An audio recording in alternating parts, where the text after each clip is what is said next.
आज की चर्चा में आपका स्वागत है। जो लोग चैनल पर पहली बार आए हैं तो प्लीज़ सब्सक्राइब कर लें और बेल आइकन भी दबा दें, जिससे कि आने वाली वीडियो की इन्फॉर्मेशन आपको टाइम से मिल जाए। रेस्टोरेंट ओपनिंग वाला व्लॉग जो डब्बा का आया है उसका रिव्यू करेंगे। जैसे कि पिछले व्लॉग में ही बता दिया था, अब ये जो अगला व्लॉग आएगा वो सिर्फ और सिर्फ शॉपिंग का व्लॉग आएगा और इसमें शॉपिंग ही है, सबकी शॉपिंग कराना।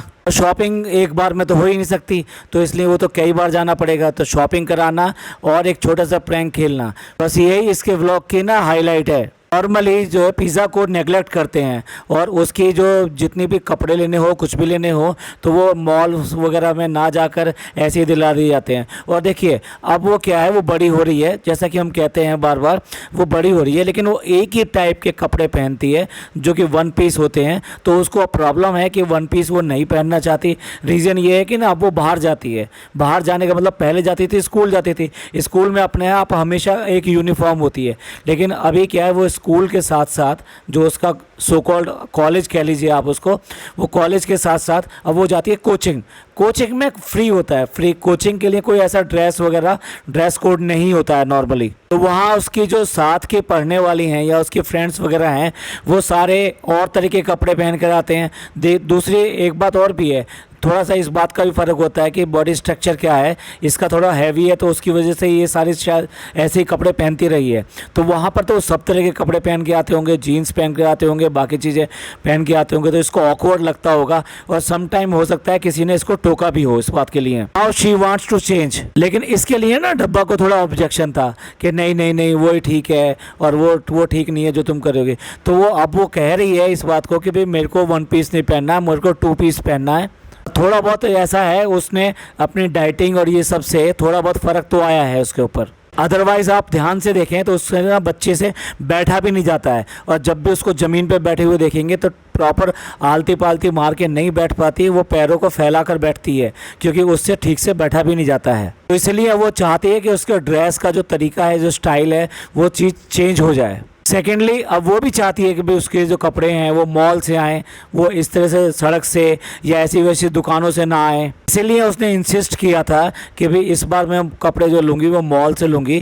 तो चलिए उसको मॉल में ले जाया गया, मॉल में ले जाके उसको शॉपिंग करा दी। अब देखिए इनको ब्रांड की इतनी ज़्यादा है, इन बच्चों को, दोनों ही बच्चों को बहुत ज़्यादा है, तो शो ऑफ करना है। तो इसलिए वो जो वहाँ से लिया है उसका बैग उसके लिए ज़्यादा इम्पॉर्टेंट है, मतलब कपड़े से ज़्यादा वो बैग इम्पॉर्टेंट है। जबकि कपड़ा तो जो है वो भी ब्रांडेड दिखाई देता है कि ये ब्रांडेड कपड़ा है और ये ऐसा वैसा कपड़ा नहीं है, लेकिन वो जो बैग मिलेगा, बैग को ले जाकर दिखाएंगे, बैग को कैरी बैग को इधर उधर सामान भी लेके जाएगी, हो सकता है वहाँ लेकर भी जाए कोचिंग में भी उसमें सामान रखकर। तो चलिए अब तो इस बार तो पिज़्ज़ा की जो ना विश पूरी हो गई और उसको वो कपड़े मिल गए जैसा कि वो चाहती थी। अब आप ही बताइए कि डब्बा को इस तरह से मुंह बना के ये बताना कि मेरे को पसंद नहीं आ पा रहा है, मुझे कुछ भी अच्छा नहीं लग रहा है। इनफैक्ट जो जिम्मेदार पर्सन होता है ना, वो ये कहता है कि मैं तो अपना ले लूँगी और मैनेज कर लूँगी, या फिर जो है ठीक है मुझे अभी लेना है तो मैं कुछ टाइम स्पेंड कर लूँगी इसके लिए। पर इस तरह से बच्चों की तरह से तो कोई नहीं बोलता यार। हम भी अपने घरों के साथ में जाते हैं, बाकी सब लोगों के साथ में जाते हैं, तो अगर कोई कपड़ा या कोई भी चीज़ है वो अभी नहीं ले गई है और उसका टर्न नहीं आ पाया है, तो उससे अगर पूछें कि भाई तुमने क्यों नहीं अपने लिए पसंद किया, तुम भी पसंद कर लेते वहाँ से, तो बड़ा सिंपल एक जवाब मिलता है कि भाई वहाँ मेरे को ठीक नहीं लगा था और अब हम वहाँ चले जाएंगे तो वहाँ से ले लेंगे, इसमें क्या है, बस जल्दी से अभी ये काम ख़त्म कर लेंगे। कभी भी अपनी उम्र के हिसाब से मैच्योरिटी कभी भी शो नहीं करती, जिससे पता लगे कि एक जिम्मेदार है और ये चीज़ों को समझती है या फिर जो है उनको मैनेज करना जानती है। भाई टाइम भी तो ऐसा होता है ना, कई बार सम टाइम ऐसा भी होता है कि आपको ऑकवर्ड चीज़ों को फील करना पड़ता है, ऑकवर्ड सिचुएशन को डील करना पड़ता है। तो ऐसे टाइम में अपने आप को मैच्योर पर्सन की तरह दिखाएं, चलो कोई नहीं ऐसा हुआ है तो कोई बात नहीं, मैं मैनेज कर लूँगी। और ये तो तब की बात है जब इनके पास में कपड़ों के इतने ढेर हैं, इतने ढेर हैं कि जिसकी कोई गिनती नहीं है। और ऐसा नहीं है कि सारे कपड़े वैसे आते हैं, ये खुद भी तो शॉपिंग करके लेकर आते हैं। लेकिन कोई भी ओकेशन आ जाए, कैसा भी कोई ओकेशन आ जाए, इनको बाहर से कपड़ा खरीद के लाना ही है, क्योंकि इनकी समझ ये कहती है कि जो ओकेशन आ रहा है उसके लिए नया कपड़ा चाहिए। नया कपड़ा चाहिए मतलब जाके न्यू कलेक्शन देखना है और न्यू कलेक्शन से ही उस सेलेक्ट करना है, और वही उनके लिए सही है। और फिर कुछ भी कह लो, शो ऑफ तो करना ही करना है ना, कंटेंट तो बनाना ही बनाना है। क्या इम्पोर्टेंट है क्या इम्पोर्टेंट नहीं है। फ़नी जो दिखा रहा है कि जी इस बार हम जो पहली बार जो सीढ़ियों से जा रहे हैं ये वाला रास्ता हमने देखा नहीं है। अरे हर एक मॉल में ये रास्ता होता है, इमरजेंसी एग्ज़िट के लिए भी होता है ये, कि अगर लिफ्ट में कोई दिक्कत हो जाए कुछ भी हो जाए तो ये सीढ़ियाँ इस्तेमाल करके लोग बाग यहाँ से बाहर निकल सकें। ये तुम्हारी नॉलेज की कमी है जो तुम्हें कुछ पता ही नहीं है। देखिए मॉल में भी जिस शोरूम में जा रहे हैं वो वहाँ बिल्कुल क्लियर कट लिखा हुआ है 40% डिस्काउंट, मतलब और बहुत बड़ा बड़ा लिखा हुआ है। तो ये टाइम ही ऐसा है, 15 अगस्त के आसपास कभी भी आप शॉपिंग करने जाएंगे आपको वेरियस शोरूम्स में और वेरियस कॉमोडिटीज़ में, यानी हर तरह की कॉमोडिटीज़ में आपको वहाँ पर डिस्काउंट्स मिलेगा। इवन देन ग्रॉसरी वाले भी, यानी बिग बाज़ार इस टाइप के जो होते हैं ये भी डिस्काउंट ऑफर करते हैं इस टाइम में। इसलिए जैसा मैंने पिछले व्लॉग में कहा था कि ये जो लेकर गई थी वो सिर्फ और सिर्फ प्रमोशन करने के लिए गई थी, वहाँ पर कपड़े दिलवाने के लिए, जहां ये दिखा रही थी यहाँ तो सेल लगी हुई है। और ऐसा नहीं है कि सेल की वजह से ना हम अम्मा पापा के जो कपड़े यहाँ पे लेने आ गए। भाई ये तुम्हारा प्रमोशन है, तुम कुछ भी कह लो तुम्हारा प्रमोशन है। जिस तरह से मैडम ने प्रमोशन किया था, सेल में चली गई थी, और इसी तरीके से तुम अपने वाले का प्रमोशन कर रही, तुम मैडम वाले का तो प्रमोशन करोगी नहीं। तो एक जगह से पेट नहीं भरा तो लोखंड वाला आगे, और लोखंड वाला से आके वो जो थीम रखना चाहते हैं ये उस टाइप की जो ड्रेसेस ले ली इन्होंने, मे बी सिमिलर ड्रेसेस हैं दोनों की। और इसके बाद में चिर परिचित या तरीके से कहो कि फ़नी का रोना आ जाता है। फ़नी का रोना क्या, उसको बहुत ज़्यादा ड्राइविंग करनी पड़ रही है, इधर से उधर भागना पड़ रहा है, और वो समीर भाई है नहीं। तो कुल मिला के ये है कि जब काम करना पड़ा, जब प्रेशर आया, तो अब दिखाई दे रहा है कि जनाब को क्या है, दिन में तारे नज़र आ गए ना यहाँ पर। पिछले 2 साल से मज़े की काट रहे थे, अब बारी आई है कुछ करने की, तो आपको दिखाई दे रहा है कि मेहनत क्या चीज़ होती है। फैमिली हेड होना आसान बात नहीं होती, आपको पूरी फैमिली को मैनेज करना होता है, काम को मैनेज करना होता है, अपने बिजनेस को मैनेज करना होता है, नौकरी है तो नौकरी को मैनेज करना होता है। इन सब के साथ साथ अपने रिलेशंस को भी सारों को मैनेज करना होता है, वो चाहे पेरेंटल रिलेशनशिप हो या फिर जो है आपकी ससुराल की रिलेशनशिप हो, सबको वो भी मैनेज करना पड़ता है। अब अम्मी और बच्चों की शॉपिंग हो गई तो उसके बाद में कॉफ़ी पीना तो बनता है।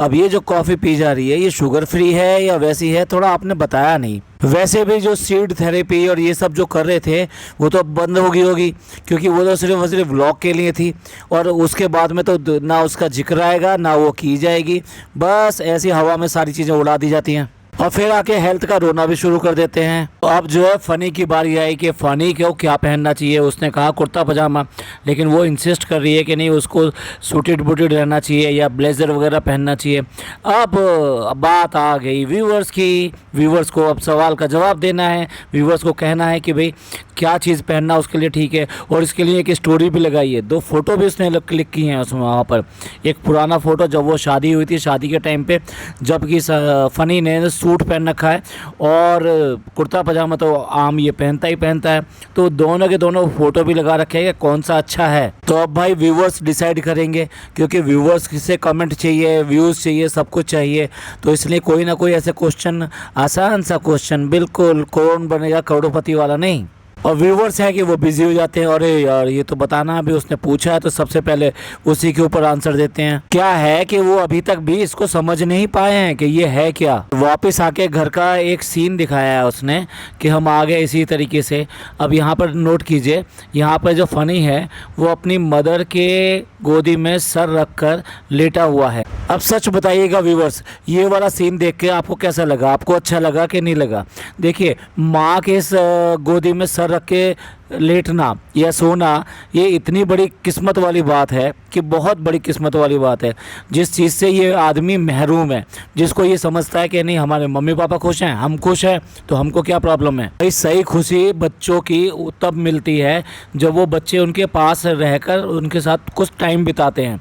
इस उम्र में आके बच्चों का उनसे बात करना, बच्चों का उनका हर चीज़ के लिए ख्याल करना, पूछना, ये सब बहुत बहुत बहुत अच्छा लगता है। मेरे फादर को हार्ट अटैक आया और उस टाइम में मैं उनको लेकर बिल्कुल घबरा कर एक गाड़ी में लेकर उनको हॉस्पिटलाइज़ किया, और हॉस्पिटलाइज रहने के बाद में उनको कोई अगले दिन जाकर, मतलब वैसे वो बात कर रहे थे लेकिन अगले दिन जाके उनको सही तरह से होश आया। उनको ये भी पता नहीं था कि उनको किस हालत में हॉस्पिटलाइज़ किया गया है। अब ये कोई ऐसी बात नहीं थी, हर बेटा अपने फादर के लिए अपना फ़र्ज निभाएगा और ये सब करेगा।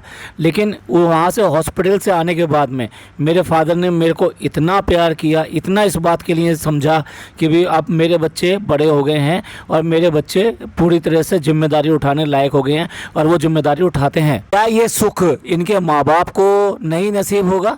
क्या इनके माँ बापों को ये सब सुख नहीं चाहिए? क्या वो खुश नहीं होना चाहेंगे इस बात से? ये जो बार बार कह देता है कि मेरे माँ बाप खुश हैं, हम खुश हैं, तो इसलिए आप क्या प्रॉब्लम है? खुश होते नहीं है, खुश रहना पड़ता है, कंप्रोमाइज करना पड़ता है कि भाई चलो बेटा है, बेटा चलो वहाँ पे कमाएगा, खाएगा, कुछ करेगा। अब देखिए नेक्स्ट डे की जो व्लॉगिंग है ना वो शुरू हुई है 12 बजे और ये कह रहे हैं कि अब हम सो के उठ गए हैं। 12 बजे लोगों के लंच का टाइम होने वाला होता है, ये लंच करना शुरू कर देते हैं और ये अपने सास ससुर को लेकर उनके कपड़े और इन सब की तैयारी के लिए जाने वाली है। तो समझ लीजिए क्या नाश्ता हुआ होगा, क्या हुआ होगा, क्या नहीं हुआ होगा। और फिर बाहर ले जाकर जो है लंच किया है और वो लंच डेफिनेटली जो 4 से 5 बजे हुआ होगा इनका। ये जो कह रहे थे ना हम अपनी मम्मी पापा का, सास ससुर का बहुत ज़्यादा ख्याल रखना है, उनके लंच का, खाने का, नाश्ते का और उनके रहने सहने का, इनका सबका देखना पड़ेगा और अब हमें ज़्यादा कॉन्शियस रहना पड़ेगा, सुबह उठना पड़ेगा, ये भी बोला था ना। अब ये देखिए लिफ्ट का ड्रामा किस तरह से कर रही है। क्या वास्तव में इसको लिफ्ट ऑपरेट करनी आती है कि नहीं आती है? अगर मान लीजिए वो अम्मा यानी कि इसकी जो सास है वो और रुखसाना बाजी वो दोनों लिफ्ट में जा रही थी, तो क्या ये नहीं खड़ी थी? इसे ये नहीं पता कि लिफ्ट कैसे रोकी जाती है, क्या किया जाता है? सेकेंडली लिफ्ट का एक मैकेनिज्म होता है जो लॉजिकल वर्क करता है, यानी कि जब आपको डाउनवर्ड जाना हो तो आपको जो प्रेस करना है बटन वो डाउनवर्ड वाला करना है, अपवर्ड वाला नहीं करना है। और जब भी आप अपवर्ड वाला अगर बटन प्रेस कर देंगे तो लिफ्ट जो आएगी तो वो लिफ्ट जो है आपको बैठाएगी तो ज़रूर, लेकिन वो ऊपर लेकर जाएगी, वो नीचे तो लेके जाने से रही। तो सिंपल मैकेनिज्म इसको नहीं पता क्या? इतने दिन से ये लिफ्ट को ऑपरेट कर रही है, उन दोनों को इसी ने ऊपर जाने दिया। एक तरह से इसकी गलती थी और इसकी लापरवाही थी जिसकी वजह से वो ऊपर चले गए। और फिर उसको इतना ड्रामा करके बता रही है लिफ्ट ऊपर चली गई और अम्मा है उसमें, बता रही है मैंने ये बटन दबाया, ये बटन दबाया।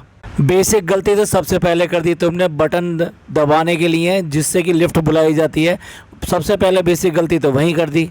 अब देख लो, मुझे तो बहुत हंसी आई जब वो दोबारा से लिफ्ट का बटन दबा रही थी और फनी कह रहा था दबा दबा दबा दबा, लेकिन उसके बाद में भी लिफ्ट नीचे निकल गई।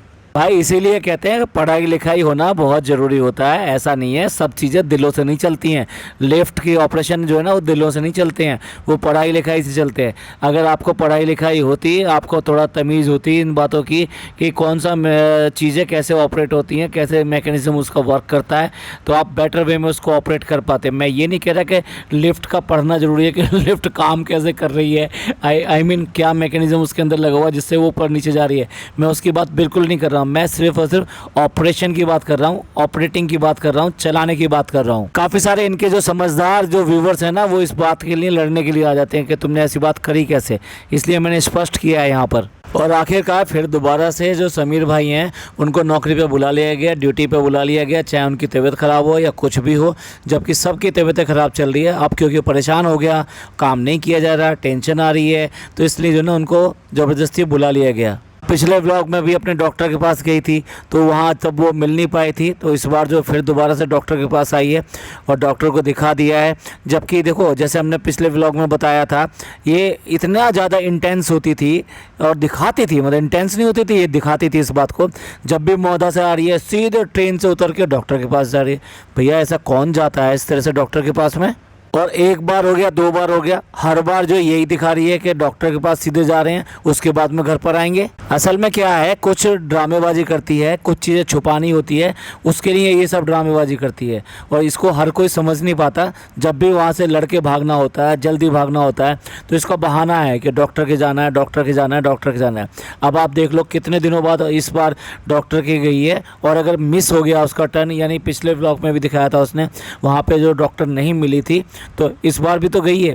तो ऐसा क्या पैनिक आ गया था। अब देख लीजिए जितनी भी बातें ये बता रही है डॉक्टर के बारे में या आने जाने के बारे में या फिर इस बारे में कि भाई अब वो यहाँ से चलेंगे, खाएंगे पिएंगे, थोड़ा सा घुमाएंगे इनको, एकदम नॉर्मल वॉइस है, एक नॉर्मल लेडी की वॉइस है जैसे कि वो होती है और एक कॉमन तरीके से जैसे बात की जाती है वैसे ही बात कर रही है।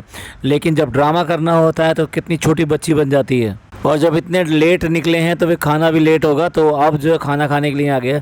और खाने खाने के लिए जो लेकर गए हैं ना इनको, ये लेके गए हैं गुजराती थाली खिलाने के लिए, जहाँ काफ़ी सारी डिश जो है परोसी जाती हैं और खिलाई जाती हैं।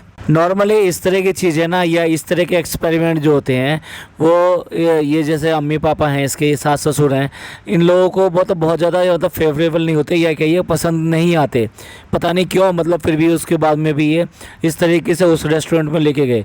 या मैं ये कहना चाहता हूँ कि किसकी क्या विश है और कौन क्या खा सकता है क्या नहीं खा सकता, उसके हिसाब से जो मीनू जो चुना जाता है। जैसे फॉर एग्ज़ाम्पल अभी यहाँ पर कृष्णा आया हुआ है, लेकिन इनके घर में जो खाना बनता रहता है उसका ख्याल ही नहीं किया जाता कि वो क्या खाता है नहीं खाता है, बस चल रहा है चल रहा है चल रहा है। अरे जब पता है घर में एक आदमी है और वो यहीं रहेगा, तो उसके खाने का इंतजाम पहले होना चाहिए। पहले अपने खाने का इंतजाम करते हैं, फिर कहते हैं अरे इसका क्या होगा, अच्छा मंगा लेंगे, अरेंज कर देंगे। अरे ऐसा थोड़ा ना होता है, हर बार आप ऐसा करोगे। इस व्लॉग का रिव्यू जो यहीं पे एंड करते हैं और मिलते हैं अगले पॉडकास्ट में। बाकी का रिव्यू अच्छी तरीके से, और अच्छी तरीके से मतलब अच्छी तरीके से वो अगले वाले पॉडकास्ट में करेंगे। अगर ये पॉडकास्ट आपको पसंद आया हो तो प्लीज़ लाइक कीजिए, सब्सक्राइब कीजिए, शेयर कीजिए और कमेंट करना प्लीज़ ना भूलें, क्योंकि आपके कमेंट्स का हमें बहुत ज़्यादा बेसब्री से इंतज़ार रहता है और हर एक कमेंट का मैं पर्सनली आंसर ज़रूर देता हूँ। थैंक यू, धन्यवाद, शुक्रिया।